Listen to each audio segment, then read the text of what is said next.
Bismillahirrahmanirrahim. Assalamualaikum warahmatullahi wabarakatuh. Waalaikumsalam warahmatullahi wabarakatuh. Innalhamdalillah nahmaduhu wa nasta'inuhu wa nastaghfiruh wa na'udzu billahi min syururi anfusina wa min syarriati a'malina may yahdihillahu fala mudhillalah wa may yudlilhu fala hadiyalah. Asyhadu alla ilaha illallah wa asyhadu anna Muhammadan abduhu wa rasuluh. Amma ba'd. Pertama dan yang utama, marilah kita panjatkan puja dan puji syukur kehadirat Allah Subhanahu wa taala yang mana pada sore hari ini kita bisa bertemu kembali meskipun melalui online tanpa ada halangan suatu apapun. Sholawat serta salam marilah kita curahkan kepada junjungan kita Nabi Agung, Nabi besar Muhammad Sallallahu Alaihi Wasallam yang kita nantikan syafaatnya dari dunia hingga akhirat nanti. Amin ya Rabbal Alamin. Semoga kita menjadi hamba yang selalu mendapatkan syafaat dari Nabi Muhammad Sallallahu Alaihi Wasallam. Amin. Bagaimana kabarnya anak-anak? Sehat kan? Sehat. Alhamdulillah. Meskipun kita masih dalam kondisi pandemi COVID-19, semoga kita selalu senantiasa semangat dalam belajar, Gih. Siap, Gih?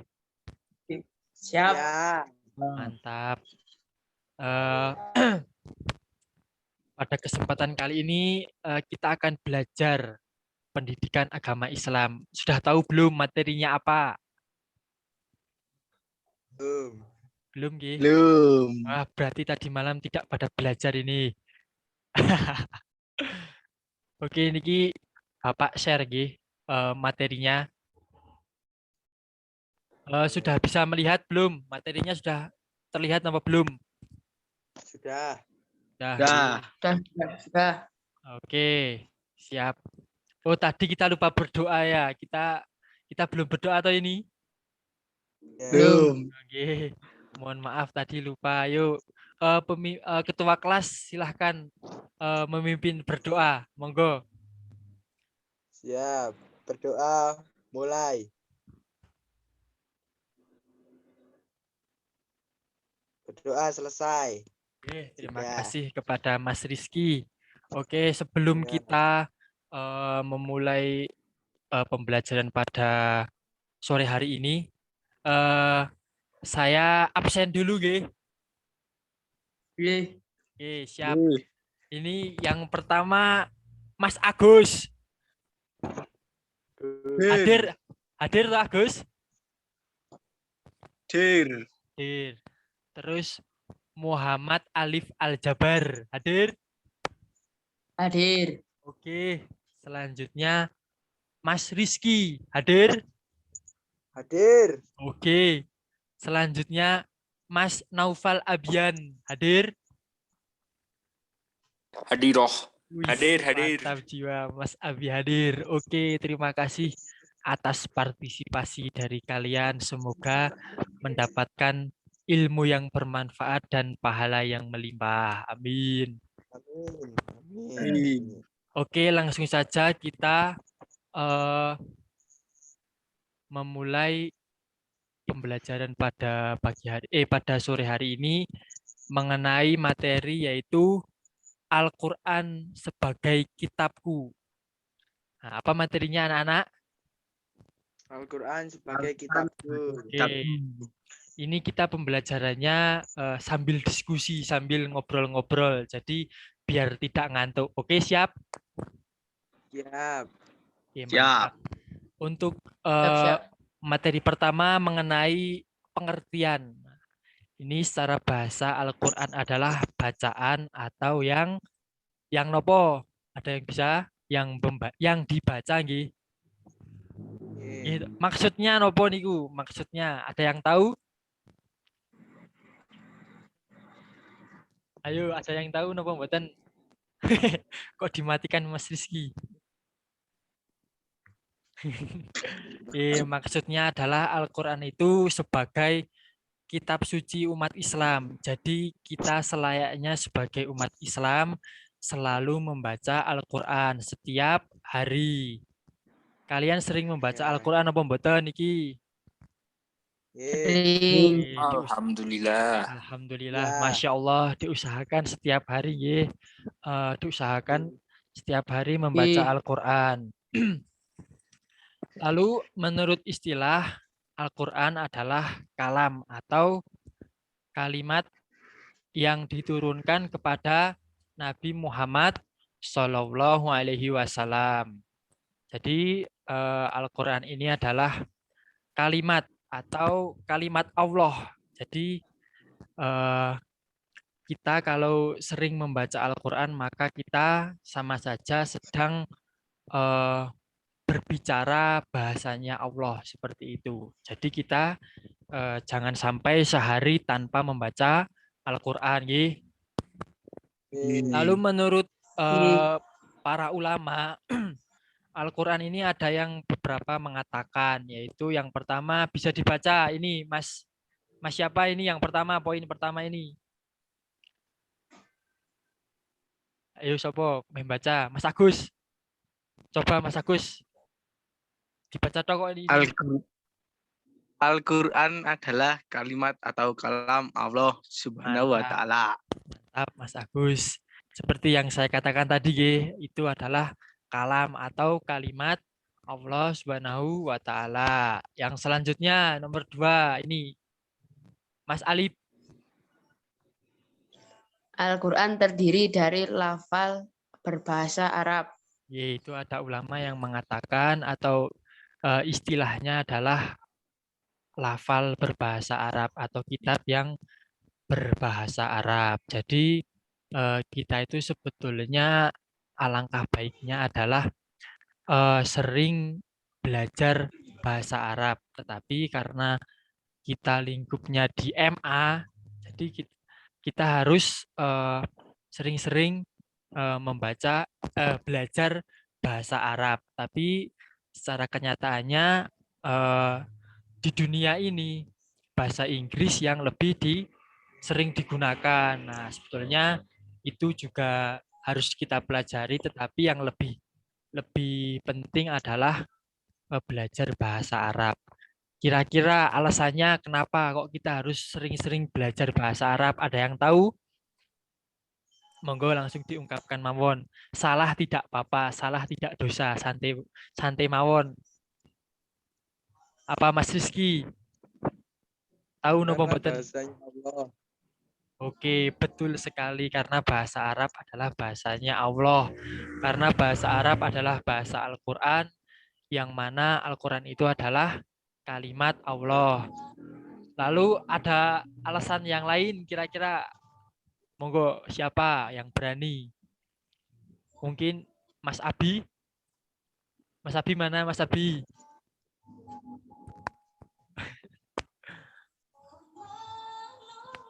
Ada yang tahu alasan yang lain kenapa kita harus belajar bahasa Arab?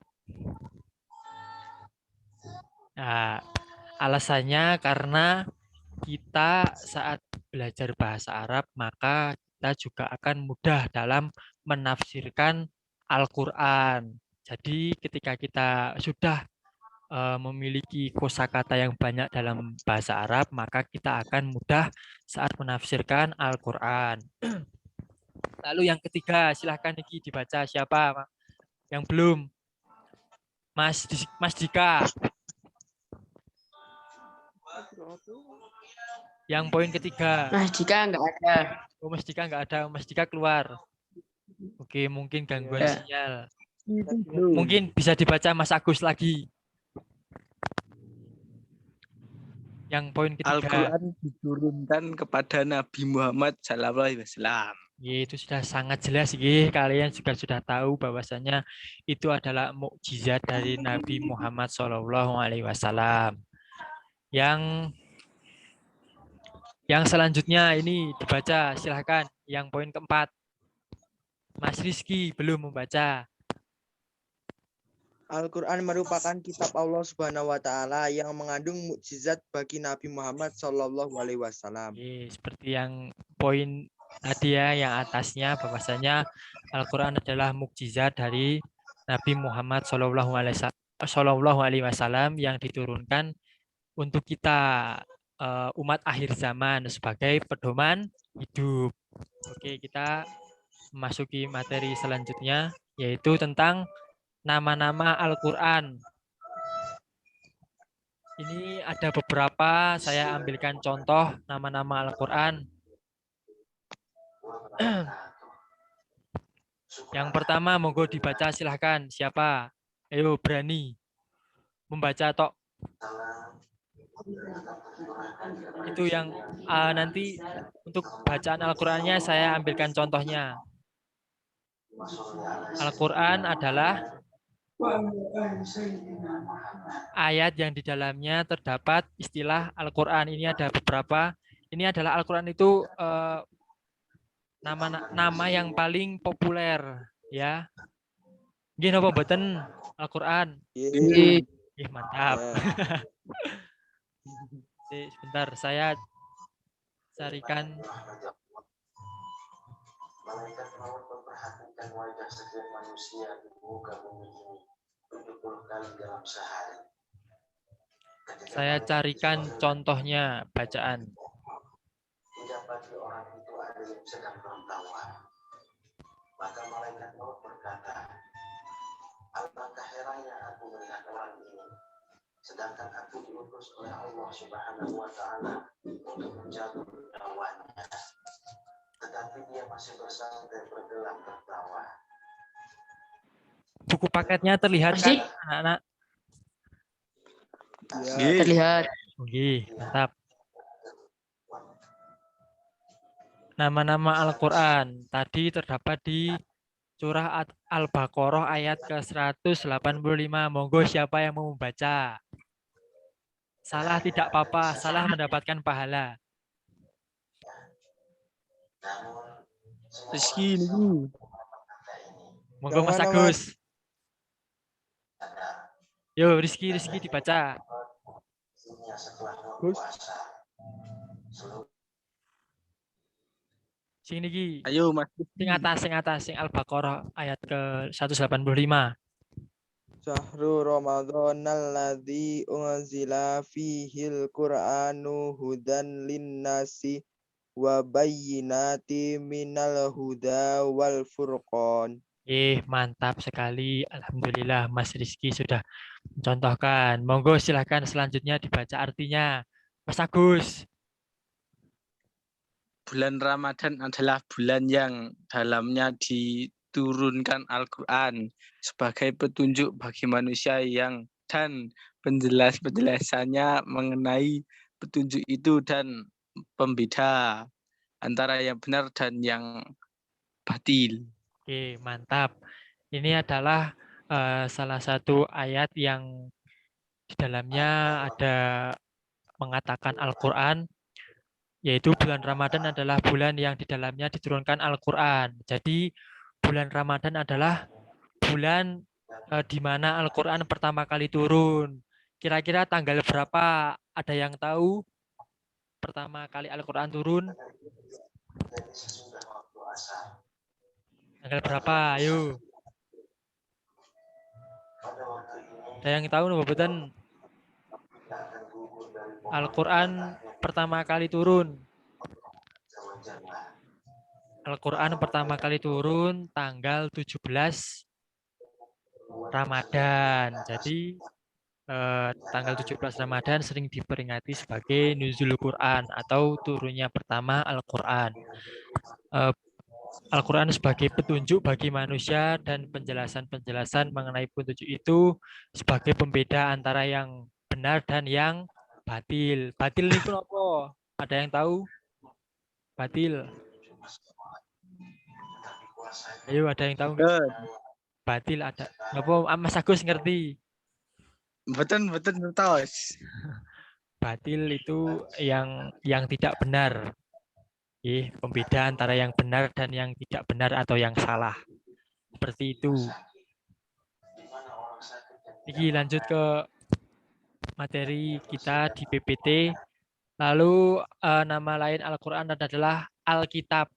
Alkitab artinya kitab suci Allah Subhanahu wa Ta'ala. Terdapat di surah Al-Baqarah ayat ke berapa? Ayat kedua. Yuk, monggo siapa yang mau membaca? Rizky Meli. Agus, ini Agus. Sekarang Agus. Agus, silakan Mas Agus. Niki cendi kok ayatnya. Mawon.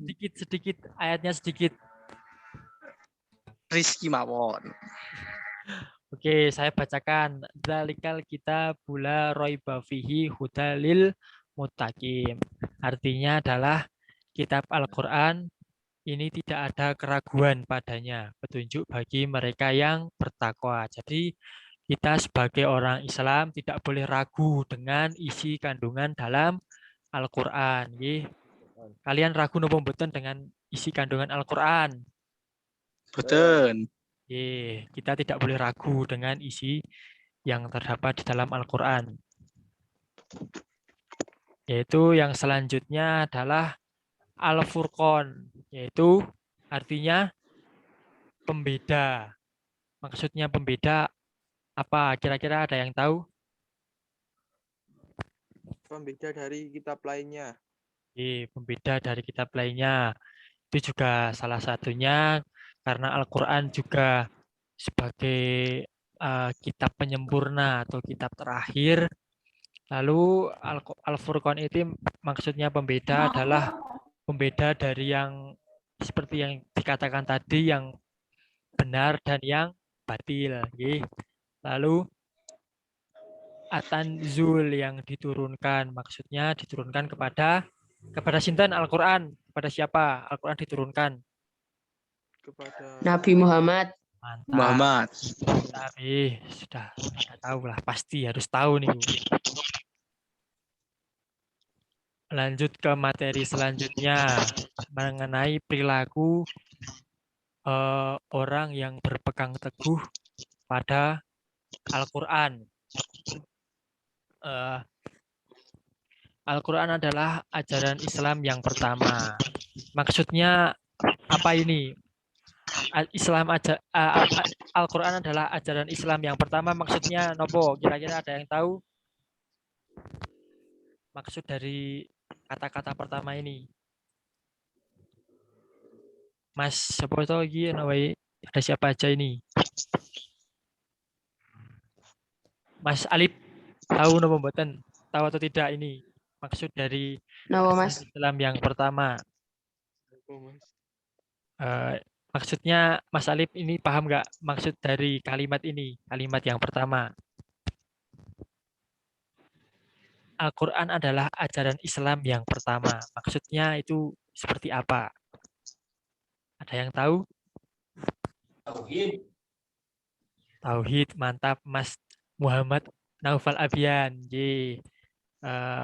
Ajaran Islam adalah ajaran pertama, yaitu tauhid. Betul, tidak salah itu.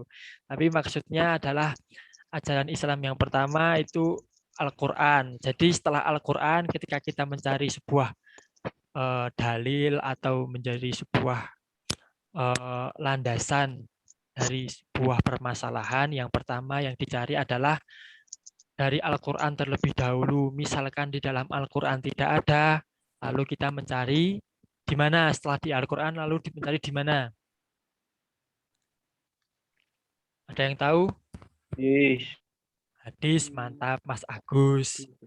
Ya, setelah kita mencari di hadis, kita mencari di setelah kita mencari di Al-Qur'an, kita mencari di hadis.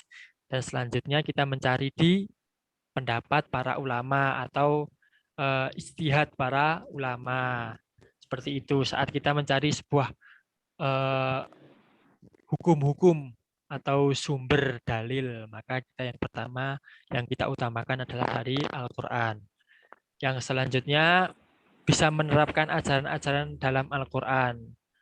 Jadi perilaku orang yang berpegang teguh pada Al-Qur'an adalah selalu menerapkan ajaran yang ada di dalam Al-Qur'an. Jadi Eh, maksudnya apa ini?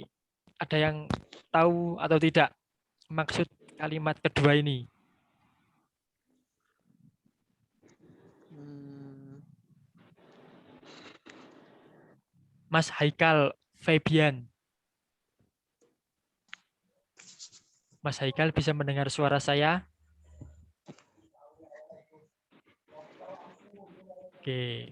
Yang lain, ada yang tahu napa mboten? Ada yang tahu atau tidak maksud dari pernyataan nomor 2 ini? Bisa menerapkan ajaran-ajaran dalam Al-Quran. Mas Rizky tahu? menerapkan ajaran Islam dalam kehidupan sehari-hari. Oke, betul sekali. Maksudnya adalah selalu menerapkan ajaran Islam. Karena ajaran Islam kita ada di dalam Al-Quran, jadi kita selalu menerapkan dalam kehidupan sehari-hari. Bisa disebut juga dengan mengimplementasikan ajaran Al-Quran dalam kehidupan sehari-hari. Jadi bisa dikatakan pecinta Al-Quran atau ahli Quran ketika kita sudah bisa menerapkan ajaran-ajaran yang ada di dalam Al-Quran.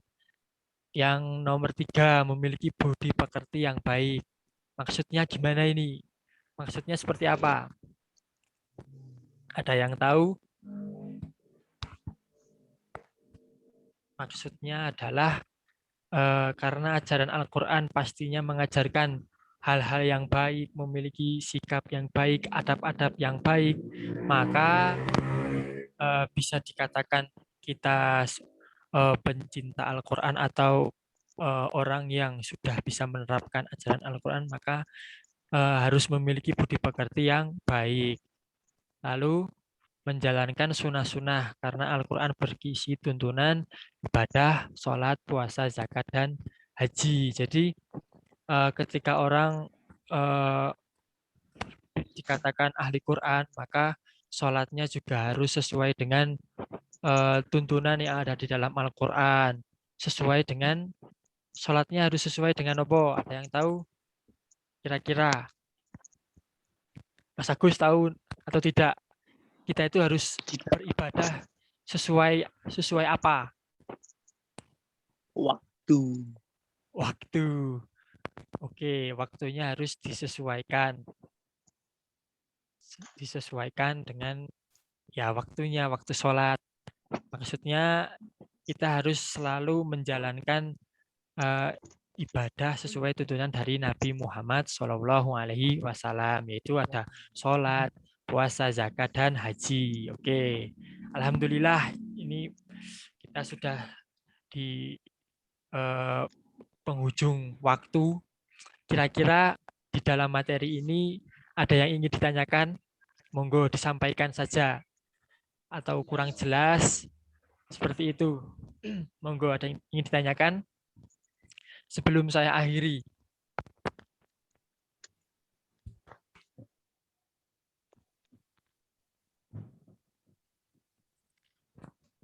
Ada yang ingin ditanyakan? Oh, cukup ya, oke. Untuk penugasan nanti tugasnya saya kirim di WA grup saja agar kalian bisa mudah dalam mencatatnya. Jadi cukup sekian dari saya, kurang dan selebihnya saya mohon maaf. Saya akhiri, wabillahi taufik wal hidayah. Wassalamualaikum warahmatullahi wabarakatuh. Waalaikumsalam warahmatullahi wabarakatuh. Oke, terima kasih. Rampung, Mas. Langsung jelas.